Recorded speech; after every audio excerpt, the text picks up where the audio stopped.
Hello, everyone. Today's topic is a topic probably of very vital importance for a lot of our students and families, and it is related to the simplicity in life. And that is simply reminding ourselves to open the window, but the simplicity of reminding ourselves of the most important things in life and, being in touch and how to be in touch with our students. And I gotta make sure I'm doing this right. I think I might lose this right now. Okay, we got it back on. We think we lost it, but we got it. The simplicity in life of communicating and talking with our students and with our own kids. And not sure why this is happening the way it's happening, but hopefully that's right on. Okay, we got it going on here. So, and that is simply taking 15 and making time to listen and taking time to talk. I'm Dr. Rob Schmidt. This is the fifth of 10 webinars that we're having during the course and throughout this school year, with the last one being in June. And really excited even about the next one in February. I'll share with you at the end of this discussion and presentation. So take 15, make time to listen, take time to talk. And this kind of goes back to 2003, 2004. And this is actually an initiative that was done through the Substance Abuse and Mental Health Services Administration. And it was really rooted in the campaign of anti-bullying. And with that being said, it was to allow our kids in the bullying campaign and prevention effort to talk to us, let us know what is going on. And us as parents understand that we are busy. We have jobs, 2 jobs, some of us doing a lot of different things, maybe a lot of different kids in the house, a lot of different roles that we play, but simply taking the time to listen to our kids. And so this initiative was done again in 2003, 2004, and it's called Take 15. And it's, again, because of the impact of this in the early 2000s, it expanded across all spectrums of our family dynamics and family development, and talking with our students, talking with our kids about a broad array of topics. But first of all, we got to remember to take the time. And then we also have to be a good listener to our kids, because sometimes if we interrupt our kids, sometimes they'll get really defensive. And we'll cover that at the last couple of sections of this presentation. And also learning more about our children, because Take 15 and listening to our kids and talking to our kids is really rooted in learning more about our children. And it could even be our if we're a teacher, our class, or anyone in particular, taking time to really listen, and then to not interrupt when they are talking with us. And it really does not take long. But again, if you're trying to map out a time of day to do this, we'll talk about when it is most beneficial to do this. But if you think during the course of 24 hours in the day, and that's 1,440 minutes in the course of the day, if we're talking just take 15, it's 1% of the day. That's all that is. It's 1% of your whole entire day. And that's kind of, actually, when we think about this, in all of us, kind of sad if it's just 15 minutes a day. But where do we find the time? And again, take in consideration our different schedules with our kids, our different roles. Maybe we have, like I said earlier, a few different jobs. And that 15 minutes, it doesn't sound like much, but it can seem like it takes a lot to find 15 minutes in a day. And definitely do understand that too. But let's look at some of the reasons why this is so important. Why should this be so important? And I would love to hear your thoughts about this. Again, my email will be at the end of this, the last slide. Yeah, next to the last slide, or a phone number you can call me. And why should this be important? And next to the last slide, we'll answer this question, because if we don't take the time to talk and learn more about our kids, and also it gives them a chance to ask us questions about ourselves so they can learn more about us. I know they see us as maybe an adult figure, a parent, a role model, but they forget too that they're looking at us now, but they forget that we were once their age also. And a little bit different, quite a bit different, actually. Yeah, we can't forget we were that age also. What was going on in the prices of things and what we did for, entertainment. Of course, you have to edit that out for some that chose to be a little bit more adventurous. So we don't share some of that stuff with our kids. So remember, we want to be pretty good role models and let them know also that we're human. And we did struggle a little bit. I know of anyone that did not struggle when they were younger. So as a refresher, I just want to go back and talk about what we talked about the last session and back in December, and I believe that was just December 20th, 21st, maybe something like that. I just want to remind ourselves of the importance of why we need to talk with our kids. Just in the United States alone, 20%, or actually it's 1 in 6 children between the ages, this is all school aged, ages 3 and 17, have some behavioral or emotional symptom that can be diagnosable. And again, just keep in mind, this is during the course of the year. So anytime during the course of the year, all of us can have any sort of diagnosis related to anything that we may be impacting our lives or our daily functioning. So, but just remember that when we're dealing with kids, a lot of times kids don't have the skills developed to deal with some of life circumstances. Life throws us sometimes curveball after curveball, and we got to figure this out. And if we don't have the skills to deal with this, we may turn to alternative means to find a way to deal with whatever that problem is. So it's important to keep that in mind. That's what makes children different than adults. 50%, and again, us as adults right now, so 50% of all adult mental health disorders, they first began showing signs by age 6 for anxiety, by age 11 for any sort of behavioral disorder, by age 13 for any sort of mood disorder, depressive or depression disorder, and typically by age 15 for substance use. And keep in mind, it's usually at around 8 years old where there's the first initial introduction on or about age 8 of drugs or alcohol, typically for those that do that. So when we think about like where we are right now with child and adolescent behavioral health, right now in a study that was done just in 2020, when you think about anxiety on the right side there, 9.8% of the United States population, child and adolescent, would equal 5.8 million children with anxiety or signs and symptoms related. Remember, a lot of our families, a lot of our kids that are maybe experiencing some sort of anxiety or mental health disorder, not everyone seeks treatment or believes in treatment or going to the doctor for that. So again, there is still some stigma related, and that's why it's so important to understand the roles of our school social workers, of what we can do here in our schools, especially Talbot County schools, where we have different levels of supports for our students and for our families. So when you think about behavioral disorders, that's 8.9% of the US population, child and adolescent population. So that's 5.5 million students between the ages of 3 and 17. Depression, 4.4% of the population, child and adolescent. That's 2.7 million kids in our schools. That's a lot. And ADHD, which is not really too uncommon anymore for some reason, 9.8% of the population, which is about 6 million kids. And as you could see, that has the highest rate, equal a little bit more than anxiety, with the percentages that represent our child and adolescent population.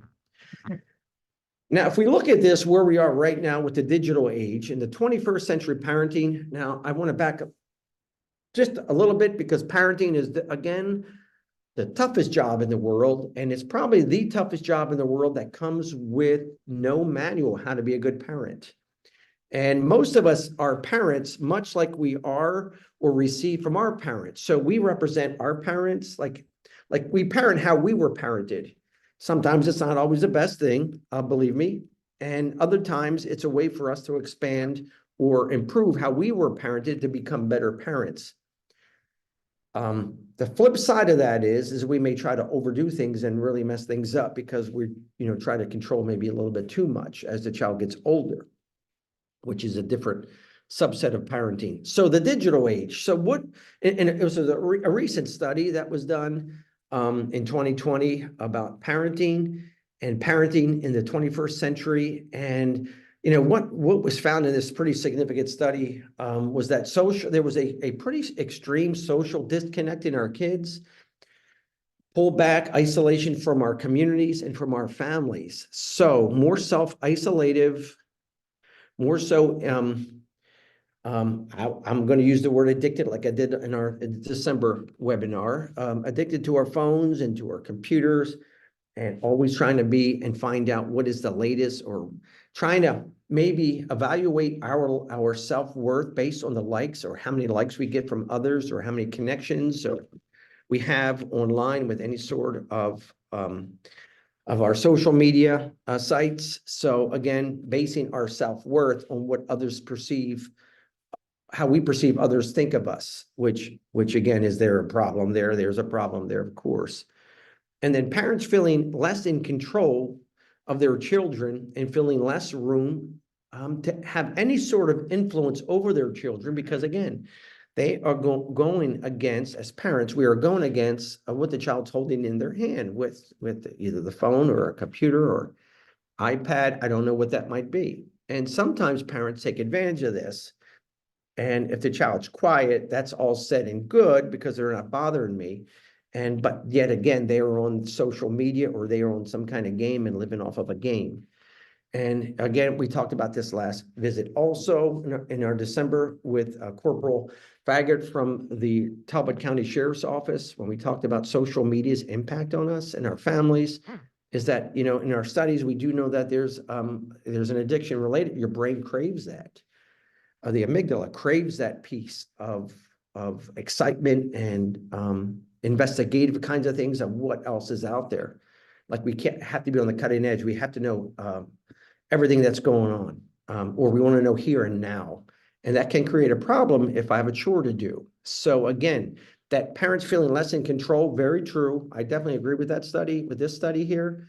And feeling, and I think, you know, we as a parent, because of the social media, because of the digital age, you know, the chances of us really influencing our child, we're going against, you know, if a child's on their phone for 5 minutes, how much they're exposed to and how much input they're going to versus just a couple sentences that we may give to remind our kids, you know, to make the bed, to change the litter box, to, you know, vacuum, or to, you know, we got to go to practice, something along those lines. So we really are going upstream against the digital age, and it's really important to understand that. And I would say as a parent to do what you can to read up on that stuff, because it is really affecting our family dynamics. So if we are not on top of this, again, if this slide looks familiar, this was shared last month.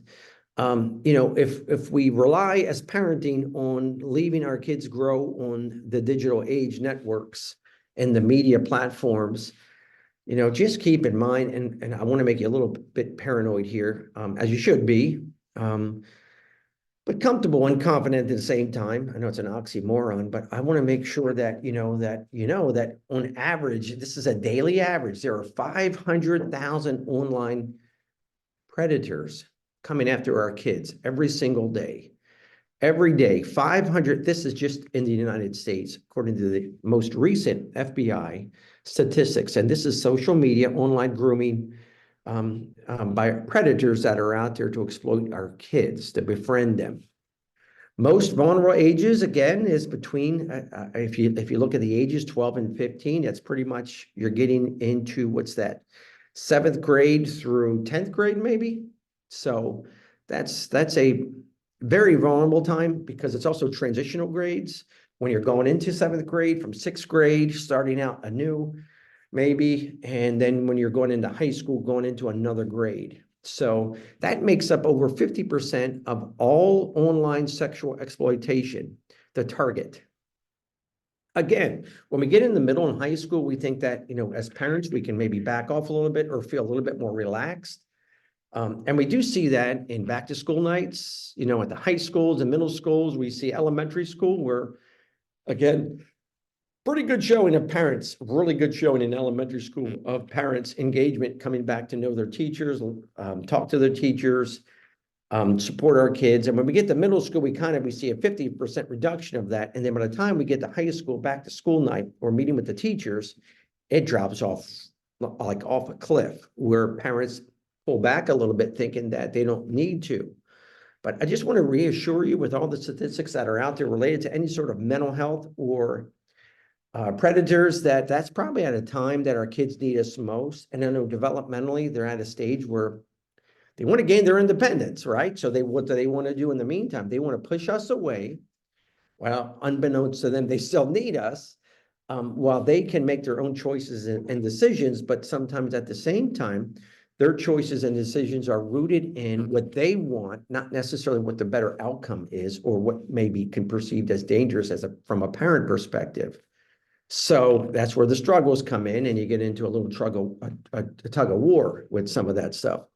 But really, our kids need us more so in the middle and high school ages, to be a parent and not feel like the child's that much more independent, because the mistakes they make at that age hold a greater consequence. And I hope that makes sense. 89% of sexual advances are directed at the same age group, most often occur in internet chat rooms or instant messaging. And what does that look like? So if I'm on, I don't know what game, I don't really know the games anymore. I'm sorry. I'm still stuck back with what's that, not even Atari is before that, where you just have the paddle go up and down, chase the ball. So anyway, I'm on a game, I'm on, I don't know, a war game, whatever a war game might be, Call of Duty, I don't know. So I'm on there and somebody says, Rob, or Bobby, you're doing very good. Do you have a minute to have a breakout session so we can talk about what you're doing so I can be good too? And even though this may sound like a child, it could be an adult. Remember, they're called predators because they position themselves to hunt what they are looking for. And so if I can divide and conquer and get you into a specific chat room where it's just you and I, there's going to be more warming up and grooming that's going on, that's going to lead me to making, and it may be the third time we're in the chat room together where I'm starting to make some verbal advances or times to set up to meet. So predators operate in a cunning, very deceiving, very warming, friendly manner to begin with, because they want what they want. And it's part of that grooming piece which causes and builds up courage to act, to meet outside of this chat room in person. So then we get into this, 20% of kids were sexually solicited online. Again, part of that grooming phase is taking it to that next level. And then 75% didn't tell their parents. So think about this for a second. So you are unaware, your child's quiet, you think they're doing very well, all the while they may be in a chat room with somebody that's hunting to meet with them to take advantage of them outside of the home. Could be inside of the home when you're not there. I don't know. We don't know, but we do know that this does take place. And it is scary, yes. And right now you're probably thinking about, with your mouth open, you're probably thinking, it's scary to hear these numbers. 90% of parents will never know of such inappropriate contact because I feel ashamed that this happened to me and I can't tell anyone. Or maybe the predator told me if I say anything to anybody that they would burn my house down. They would scare tactic. They would do something to our dog or our cat or a family member. So, again, that perception of keeping it in, not telling anybody, thinking there's going to be fear of harm. Just remember, 75% didn't tell their parents. And then if something did happen, 90% of those didn't even say anything to their parents and any sort of inappropriate contact. We're not talking to our kids. We feel like everything's cool, calm, and collected because they're quiet, they're playing a game in their room, and they're well-behaved. They're doing well, they're doing their chores, everything's good.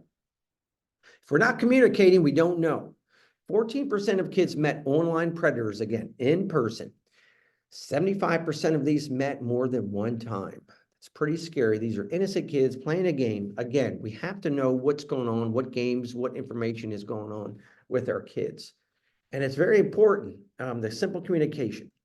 As parents, why are we the last to find out things? Like, why? Like, I didn't know that. I cannot tell you over the last 33 years, God, I'm going on 34 years this year, and involved in any sort of mental health at different levels of mental health, that, I hear this a lot about, we had no idea. And the parents are dumbfounded because, when was the last time you had a meaningful conversation with your child or what was going on, or other than grunts, teenagers grunt. Hey, you doing okay? Yeah.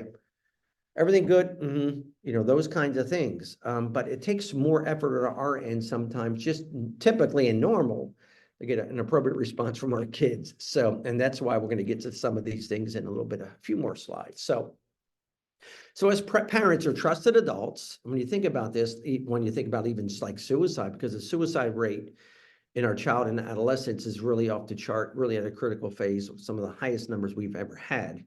We are usually the last to find this stuff out. So again, if you look at these are older studies, but they're coming all the way up to modern day, and really nothing has changed.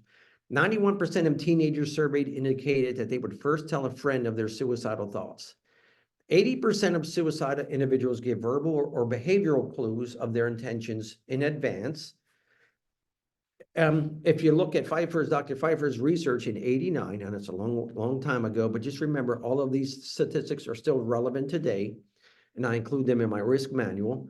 20 psychological autopsies. Now, what a psychological autopsy is, it's looking at after the death, and you're looking at things that led to the death, and it could be a review, for example, it could be the state police, it could be the sheriffs, and you're looking at the child's social media accounts, you're looking at any sort of notes where they may have been left in the locker or in a dresser room or in the safe or anything under the carpet. It could have been left somewhere. Typically, it's wants to be found noticeable. Are there any notes? Is there any chats? Is there any is there anything that was conveyed in advance of those, or what to led to what caused that death, that suicide? So, and Dr. Pfeiffer looked at these and psychological 20 losses of life between the ages of 11 and 19, and found that 85% of the suicide victims expressed suicidal thoughts, mostly and primarily to their friends before they killed themselves. Again, as parents or as caregivers, typically, we're the last to find out. And so we have to put much more effort into this, into our conversations, and meaningful conversations and effort. 80% verbalized their intention to kill themselves at least once, previous days, weeks, or months before actually dying by suicide. Peers were more aware, so the child's friends, so your son or daughter's friends were more aware about their habits, their behaviors, their thoughts, their threats, and attempts in drug and alcohol use than the parents or siblings. Educators, relatives, and this goes on to school counselors as well. You know, parents, trusted adults, were the last to find this out. And that's what makes it so frustrating, because it is preventable. Everything we've talked about to this point is preventable. We can't prevent something that we don't know. We got to make it an effort to get and cross that boundary, though. And McElvoy, experts believe as many as 9 out of 10 young people who die by suicide give prior clues of their intentions well in advance. When we think about what well in advance is, usually clues are given up to 3 months in advance. And it's pretty ironic, again, because this same statement is so true of the active shooter, of giving well in advance, giving clues out there. And again, if we're not trained, or I'll see you when I see you, maybe you won't see me again, those kinds of things. If we're not trained picking up these innuendos or clues that are given, because in like a part of the suicide piece is the suicide continuum. So it's the ambivalent factor of, I really want to die up until the time I'm going to attempt it, or I'm attempting it as we speak, because I really wish there was another way. So I really don't want to die, but if there's no way of fixing this problem, if I'm reaching out and no one picks this stuff up, then it will leave me no way to solve this problem once and for all. So the ambivalence factor is a part of the suicide, which is a major hallmark stage in the suicide continuum process, is that I want to die up until the time I'm actually attempting it. I really wish there was another way to solve this problem versus what I'm about to do or doing right now. So those clues are given well in advance, and that was in 2000. It's actually a good book. You can look that up, and feel free to take any snapshots, or if you want any part of this, again, please call or email me, and I'll get you a copy of this. And this study here that was just done in 2020, a couple of years ago, if you look at 11,814 young kids, and these are ages 9 and 10, 75% of these students, young kids, had suicidal thoughts or self-injurious behavior. Self-injurious behavior is, it could be head banging, it could be self-mutilation, cutting, carving, whatever you want to call it. 75% of the suicidal thoughts or self-injurious behaviors were not shared with or unknown to the parent. So then when this was found out by someone and brought it to the parent's attention, the parent had no idea. And 75% of the times the parent had no idea. And again, we're dumbfounded because why? Because we're parents. We have so many different things going on. And sometimes we don't look below our own noses about our own kids. Not in all cases, but I'm just saying, just in general, it's a food for thought kind of deal, because it is scary, because sometimes we don't have a second chance. We don't know. And we mean well, we love our kids. We just maybe are a lot of things going on in our own lives. So this game, so let's talk about what this is, because it's called Take 15. How this works is getting to know your child and you knowing your child. It's a family game. Everyone gets a chance to talk. Mainly listen, because there should be only one person talking at a time. Everyone gets to know about everyone, but honestly, capital H, actually it should be a capital H, honestly answering some of the general questions and everyone else listening to the answers or responses, which could lead to a discussion. Let's see what else. This will help to better understand each other, while at the same time offer an opportunity to further discuss a broader or broaden the conversation with family members. Hey, I mean, I didn't know about that. I didn't know about what you did or what your favorite thing was, or what you like to do, or if you could choose an athlete to be, or your favorite teacher, or favorite color. I don't know. So it really is eye-opening, and sometimes we discover we had no clue that our child even thought this way or like this. But if during the conversations that there is something that comes up, like if a concern or a problem arises, shared, with the parents or caregivers, you can follow up thereafter or ask time, to talk afterwards. For added support, troubleshoot maybe some clues. Your son or daughter might be going through a relational problem and not knowing about the relationship. It might be unstable. Of course, it's not untypical. It's not too uncommon for a child, unless they be going through a relational problem, because they come and go in some of the relationships. But sometimes just having that added support and troubleshooting some things might really help out, or offer some some avenues of solving a problem, or how to address a concern. Again, might not even know, when we think back to the slide, the third slide, but maybe what our child has even gone through. It could be self-perception. It could be body dysmorphic kinds of thoughts of thinking myself that I'm fat, I'm not fat. It could be that I'm sad, I don't know why. Mom, Dad, I was crying last night, I don't know why. I'm really struggling in school. It's just starting a conversation to try to explore where we are, to show support. That is probably priceless. Where does most of this opportunity take place? And so often there are so many different missed opportunities. I don't know about you. I love food. I'm a foodie. As I get older, and the empty nest syndrome at home, I'm learning to cook a little bit better, put more time into it. And food is powerful. So much can be covered over a beautiful, nice dinner, tasty dinner, not fancy, but just something that tastes great. So, so dinner time or lunchtime designated during the course of a week can go a long way, and everyone has to be there, and no phone. Can you believe that? No phone, no electronics, no TV on. Unless it's going to be this Sunday with the Ravens championship game, that could be maybe an exception, but you could maybe eat beforehand. But, when you think about mealtime, it really is, and we take it for granted, because a lot of times it is a missed opportunity. And again, I'm going to go back and say, parents, I know there's a lot of things going on, a lot of different shift work, a lot of different, maybe possibly jobs, a lot of things going on, running around, ball practice. And sometimes, I'm at practice with different kids during the course of the week. I mean, I only have 2 nights a week to myself.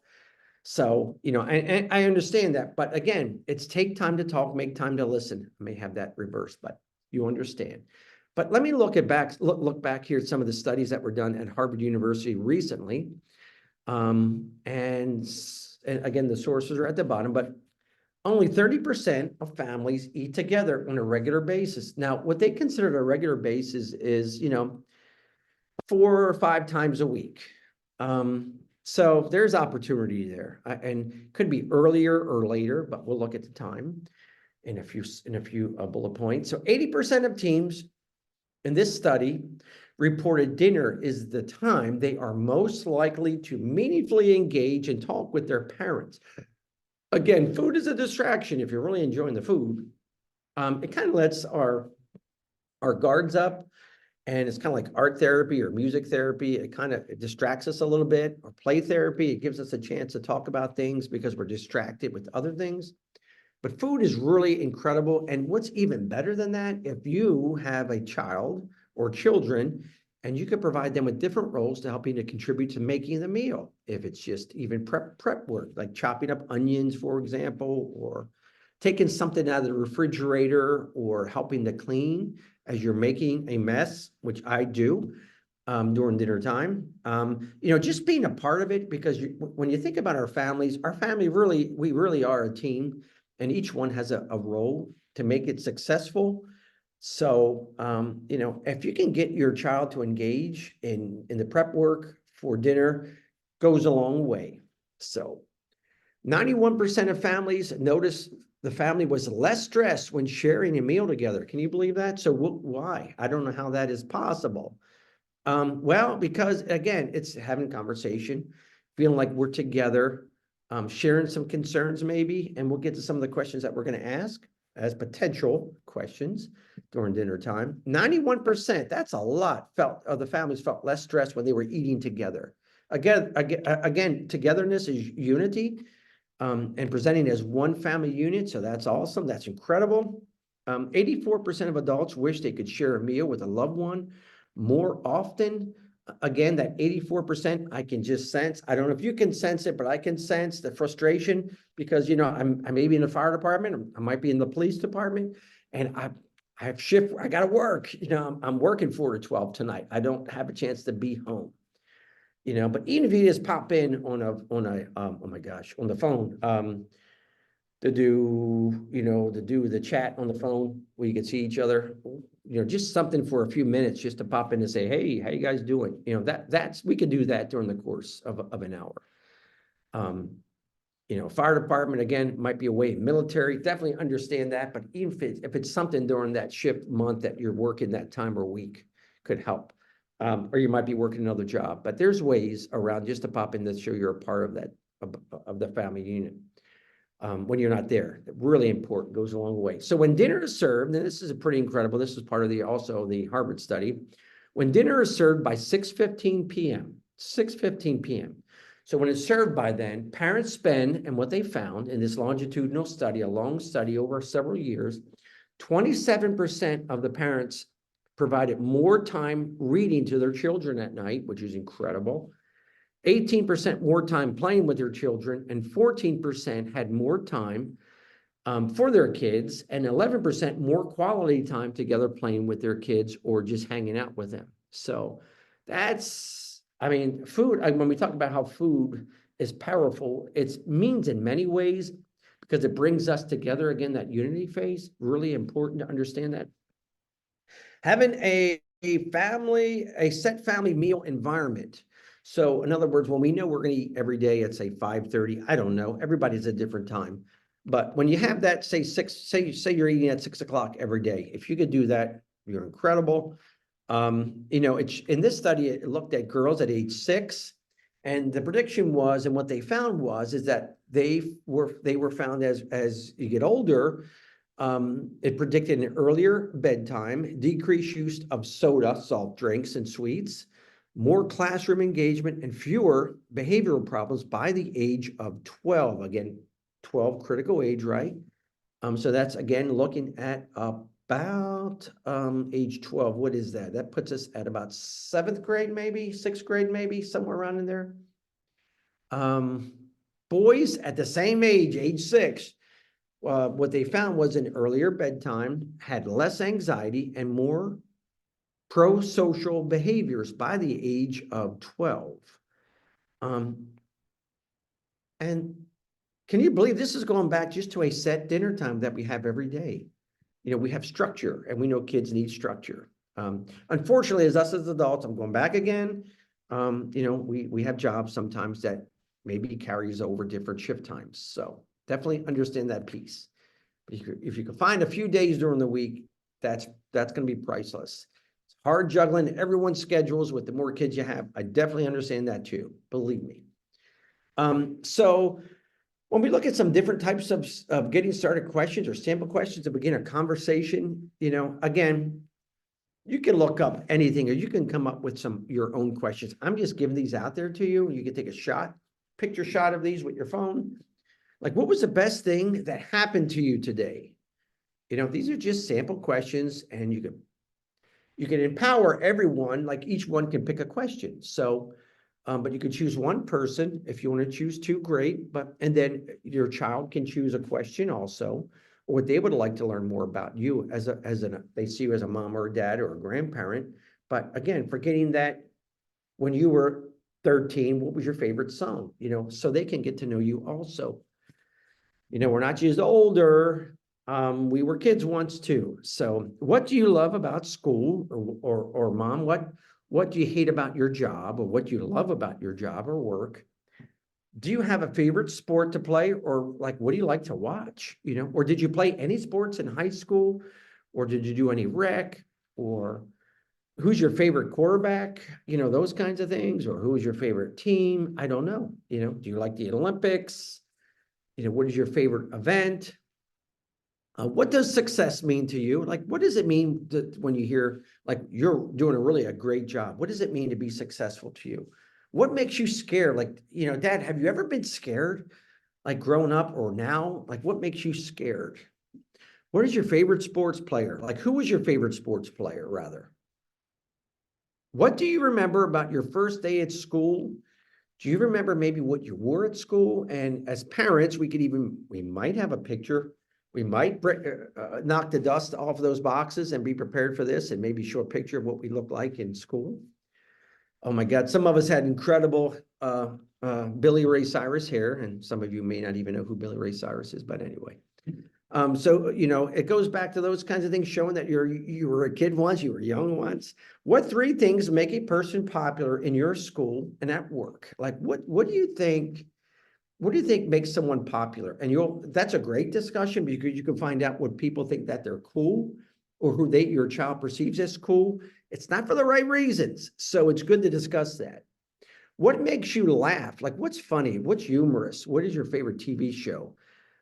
What kind of jokes do you like? Like, do you like somebody with a lot of humor, or do you like somebody more serious? Those kinds of things, really important.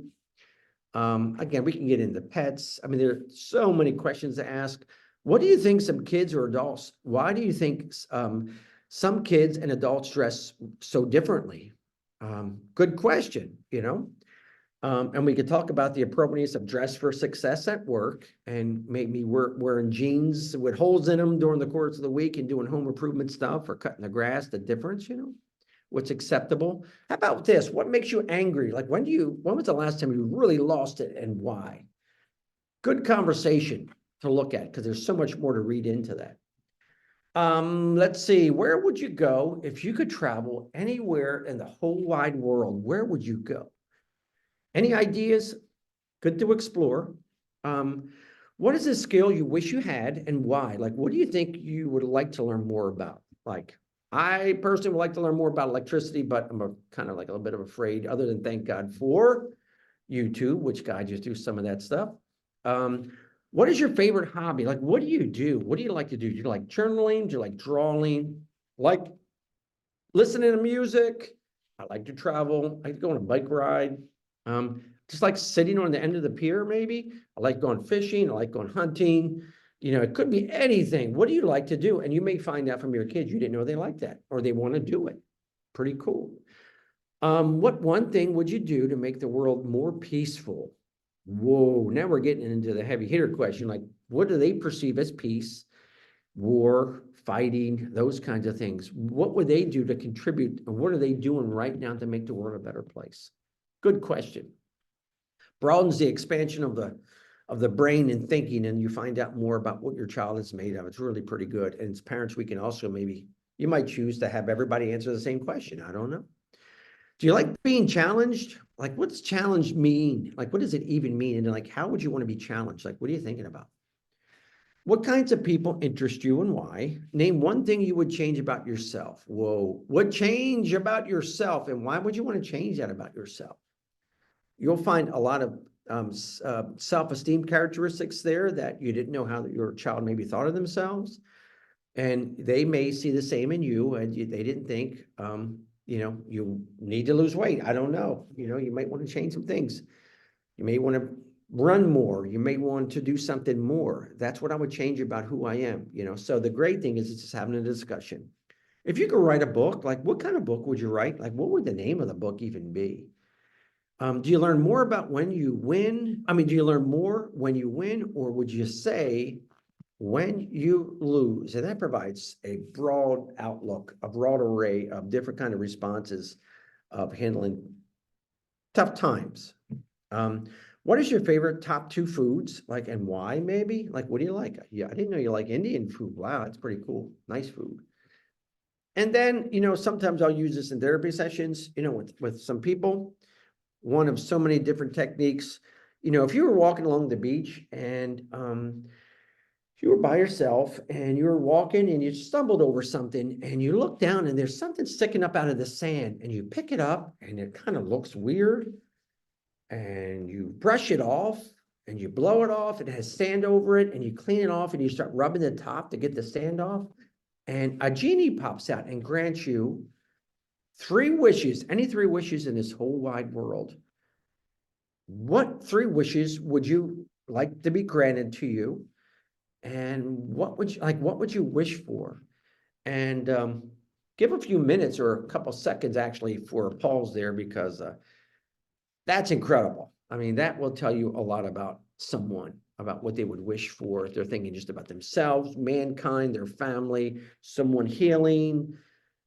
To have a dog or a cat, of course, is not uncommon. I wish I had a pet, which might put you in a jam in an argument. So again, we can work around that. So those 3 wishes, sometimes really good to know. And during the discussions, again, I didn't want to get too involved with this because this is actually its own in and of itself, a presentation and transactional analysis. It's how we talk. And how we talk, this was actually developed by a psychologist, Eric Burns, and in his transactional analysis model, where if you can envision us, you have 3 circles, as you can see. You have the parent, and the parent represents and reflects the years of our actual parents. I kind of said this earlier, maybe before I had the picture up of years our actual parents and or our parent authority figure represents how they talk to us. So it could be like, for example, it could be a teacher, it could be a boss, a grandparent, etc. And they provide guidance statements like, that's the way you do it, that's the way it's done, or to do something, they're telling you pretty much descriptive things, how to do something, give you direction. And only caveat to any of these is the tone, cadence, and rhythm of how we say what we say, and the loudness, which may cause someone to become defensive. I didn't mean for it to be defensive. I just asked you, please, can you please pick up your shoes, or please pick up your shoes, so you can see the difference instead of call somebody to get defensive because I don't like how you talk to me. So it messages such as I should, or you should always do this. Don't lie, cheat, or steal. Under no circumstances should you do this. Can you take the car keys without first talking to me? Those it's a parent talking. So and then you get to the adult, and that's working together in the here and now. So it's pretty reciprocal. In other words, I'm talking to you how you're talking to me, casual conversation, friendship kind of deal. And we're on the same page, we understand. So, can you please pick up your shoes? Sure, Dad, I can pick up my shoes. And it's reciprocal, it's on the same level. There's no animosity, there's no anger, no resentment, no really loudness or sarcasm involved. And Dad, can you please pick up ice cream at the grocery store? Sure, I almost forgot that. Can you text me that? Because I'm going to forget between now when I leave and by the time I get there. So can you text me that? And so that's pretty, you can see that's pretty equal.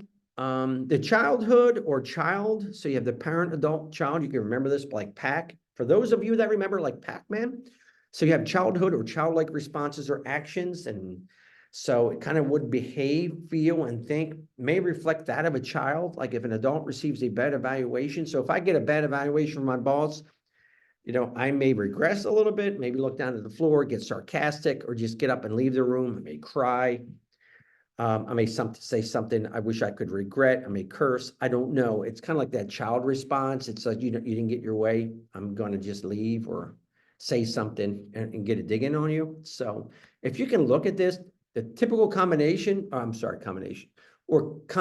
communication styles, respective, like being respectful, is kind of like here on the left side where you have the adult to the adult. And again, these could be two kids even having the same conversation, but they're at their level. And they're back and forth. It's reciprocal, it's respectful, and it's just maybe sharing oh my God, what are young kids going to share? It used to be a big wheel, but say a big wheel, for example, or a skateboard. Can I borrow your skateboard? Yes, you can borrow the skateboard. You can use it one time. And understand the parameters involved, great. Again, the parent talking to the child, can you please make your bed before you go to the bus stop? Sure, I almost forgot, thank you. Again, that's our role, right? So you have parent, adult, child, we're in our role. Sometimes though, a conflict can arise when we talk down to, when you have a child talking to a parent, like they're the child, usually not good. Like, can you please vacuum the floor? No, you vacuum it. And then it's all of a sudden, the gloves come off and then we're at usually what happens is at that point where the parent turns into the child, and you have two children arguing back and forth. And that's never good because there's not a winner there. And then when you get into the other side of that, you may have, an adult talking to an adult, and then all of a sudden the conversation shifts when I hold maybe my child or my parent accountable for something, and they don't like that, and they get defensive. And so when they get defensive, the first thing that happens, our speed increases, our voice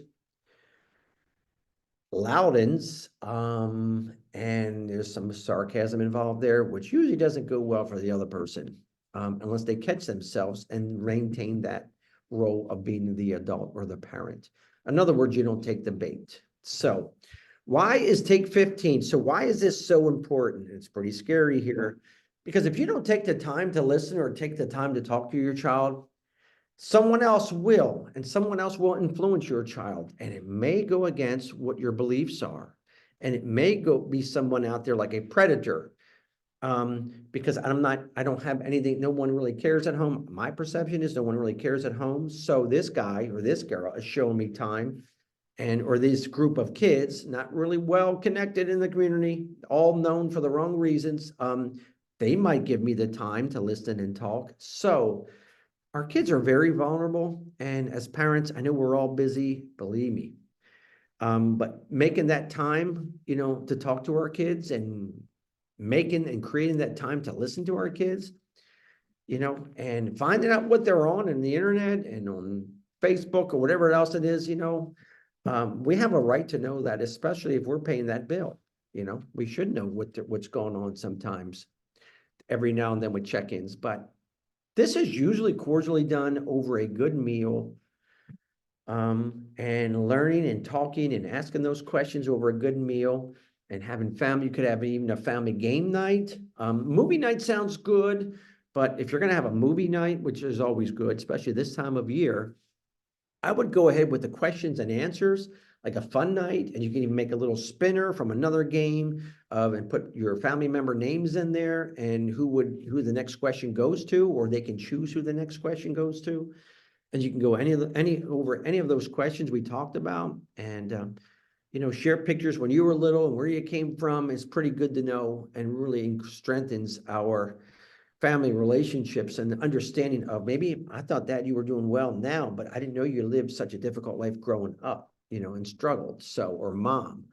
So really important to know. And it creates a lot of empathy within the family. So it's really good to know. And you might also talk about some different moods and what makes you happy, sad, or if you notice any changes.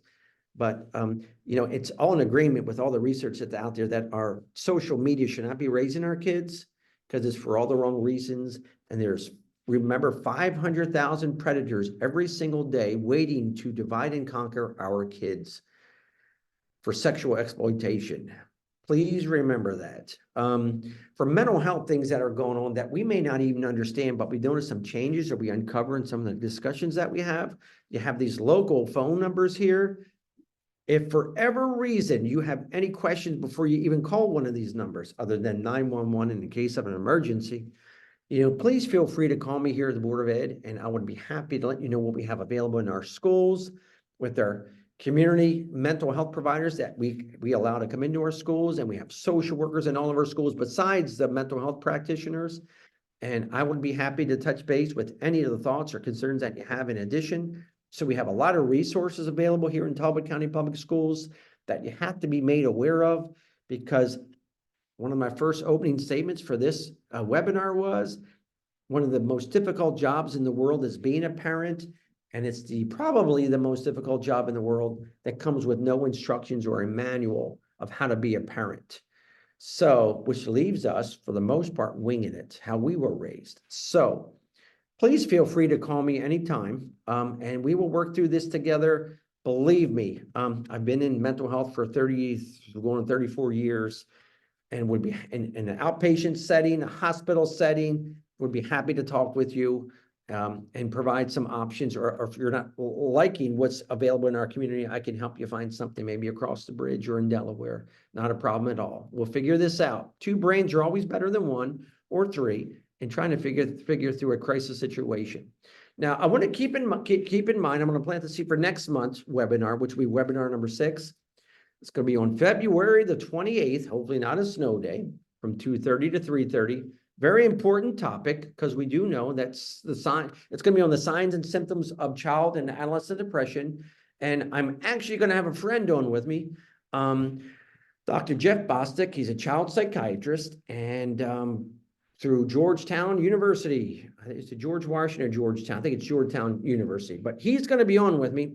We're not going to have a PowerPoint presentation.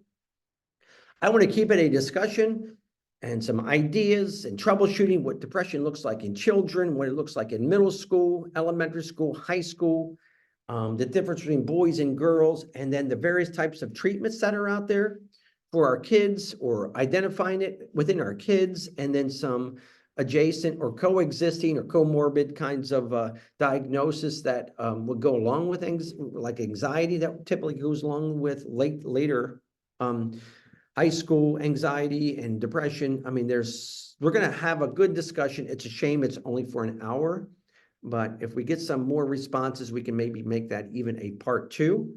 And he's pretty well seasoned for many, many years in the field of psychiatry. So we're pretty lucky to have him, on for the next webinar. So you'll probably be getting an invite out there to you through Talbot County Public Schools. And we're really thankful that Talbot County Public Schools offers these webinars monthly and the resources that go along with them, and bringing in new ideas, because we know that psychiatrists are endangered species. It's hard to find one anywhere. And if you do find them, you either can't afford them or there's an extreme wait list. So it's good to have this discussion, and we'll try to do this more often with a psychiatrist, with a few more friends that are psychiatrists across the bridge too, that I can bring in for a discussion and moving forward, because, again, things happen in life and it's very difficult. And we'll look at the different stages of depression also. So I want to thank everyone for being a part of this. Again, if you're looking at this, it's either live or it is will be posted on our Talbot County Public Schools website. And really thankful to be able to do this. And with that said, you guys take care. Thank you. Please feel free to call anytime, and then we will work it out. And hopefully I'll be able to provide some resources for you. So take care. Have a great family dinner.